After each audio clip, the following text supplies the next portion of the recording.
De ce vendredi avec Grégoire Gomme. Grégoire, bonjour. Bonjour Aïcha. Ça va, vous allez bien ce matin? Très bien, merci. Très bien. Alors Grégoire, qu'est-ce qui fait la une du journal aujourd'hui?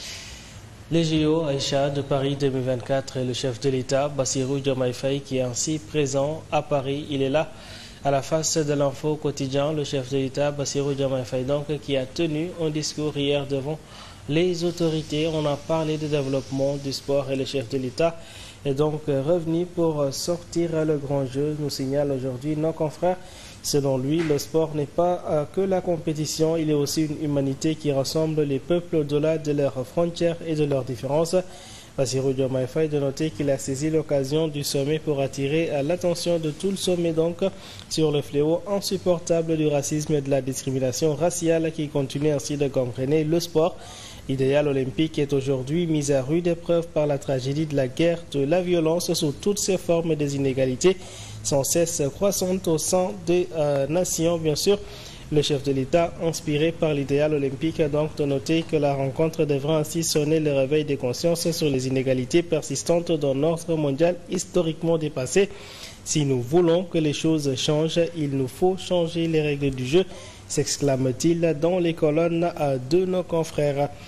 Le quotidien national Le Soleil également reste avec lui. Le président Bassirou Diomaye Faye s'est exprimé sur le racisme et la discrimination raciale dans le sport. Dans un contexte de banalisation des discours haineux et xénophobes, le chef de l'État a donc invité les différents acteurs à faire bloc. Pour lui, le sport n'est pas que la compétition, il est aussi une humanité qui rassemble les peuples au-delà de leurs frontières. De passage au village olympique, le chef de l'État donc a boosté le moral des athlètes sénégalais. Pour lui, concernant le racisme, c'est donc un fléau insupportable, décide le quotidien national. Justement, parlons de lui et de cette rencontre face aux athlètes. Diomaye donc de noter bien sûr un discours haineux contre donc, le racisme.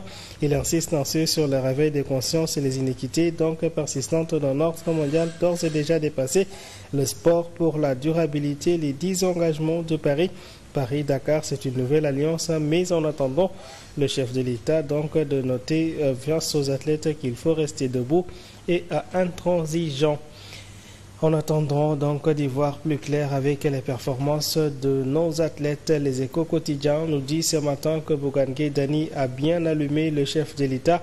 Les Échos donc de noter que Bougane a ouvert le feu sur Diomaye président migrant de luxe qui se pavane dans les capitales avec l'avion présidentiel. Sa seconde épouse s'est fièrement achetée en public et s'est affichée en public avec un sac à main d'une marque de luxe, dira donc le leader de Gumsabop. En haut de page, la publication revient sur Ahmad Suzanne Camara, déféré aujourd'hui. Abdoumbo a fini donc de dénoncer des apprentis dictateurs et Thierno Bokoum de parler d'un malaise qui s'installe dans les camps. Les insulteurs sanctionnent l'insulte. Voici donc ce dernier qui a été arrêté pour offense au chef de l'État. Revenons sur Bougane Gueye Dany avec la tribune quotidien. Il met le régime devant ses responsabilités cette fois-ci. Au moment où Diomaye parcourt 35 000 km en 3 mois, des jeunes déçus donc par les premiers actes du régime bravent l'Atlantique et ses départs sont la conséquence de tous les échecs de vos politiques publiques en préparation dans un projet mort-né. Si balayé à Lampedusa se rapporte plus que payer Dakar alors que toutes les motivations du voyage mènent à l'Atlantique. Monsieur le président Diomaye, arrêtez cette folie meurtrière, dit le président de Gumsabop. Justement, il est là encore là à la face de l'exclusif quotidien. Il s'exprime bien sûr face à ce qu'il appelle indifférence et mépris donc de ces dégâts de l'immigration clandestine. Bougane a fini d'embarquer Diomaye et Ousmane Sonko. Monsieur le Président, il faut arrêter. 3 mois de pouvoir, le président snob ainsi les victimes et leurs familles. Le gouvernement ne s'en indigne point. Au moque d'un grand, voici donc les incapables, dira-t-il. La seconde première dame, l'apparition publique et le sac à main, Bougane donc dégaine l'arme à feu. Ce fut chaud également, nous dit Sud Quotidien au palais de justice de Dakar. On revient sur le développement judiciaire du scandale à fond Covid-19. Mimi Touré et Mansour Faye, bien sûr, 2 personnalités qui vont s'affronter. Mimi et Mansour qui jouent ainsi la première manche. L'affaire fond Covid-19 est en train ainsi de jouer sa première manche au niveau de Dame Justice. À traite hier, jeudi, devant la barre du tribunal correctionnel de Dakar par l'actuel maire de Saint-Louis. Mansour Faye pour les faits de diffamation en relation avec la gestion de ce fonds. L'ancienne l'ancienne chef du gouvernement Aminata Touré sera fixée sur son sort le 8 août prochain, signale nos confrères du groupe Sud Communication. Rewmi Quotidien en fait également sa une. Mimi et ses lunettes, la voici. Mansour Faye donc réclame 1 milliard de francs CFA à Aminata Touré. Rewmi donc effectue un retour sur ce procès. Le quotidien de son côté parlera donc de la régulation du secteur de la presse, mais également de la pêche. Voici l'État qui lance ses filets en attendant. Les journaux mis en garde pour le dépôt légal et l'audiovisuel est ainsi suspendu à la délivrance des licences pour la pêche. L'on note aujourd'hui 24 navires arraisonnés pour une pêche illégale selon le journal du groupe Avenir Communication.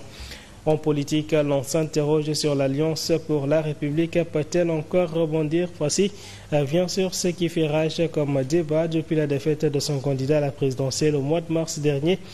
L'APR s'enfonce de plus en plus en eau trouble. Pourra-t-il donc survivre à la perte de pouvoir? En tout cas, il y a donc une victimisation et une série de démissions, de la démaquisation des rapports d'audit. Le Témoin quotidien explique tout en détail.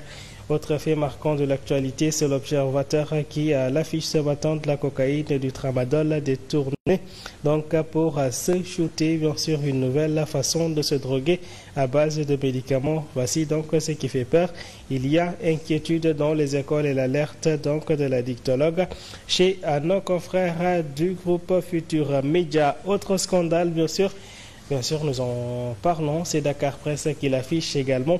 C'est un vol présumé de 200 millions de francs CFA et la police nationale est ainsi secouée. La publication évoque aujourd'hui 9 policiers arrêtés par la division des investigations criminelles.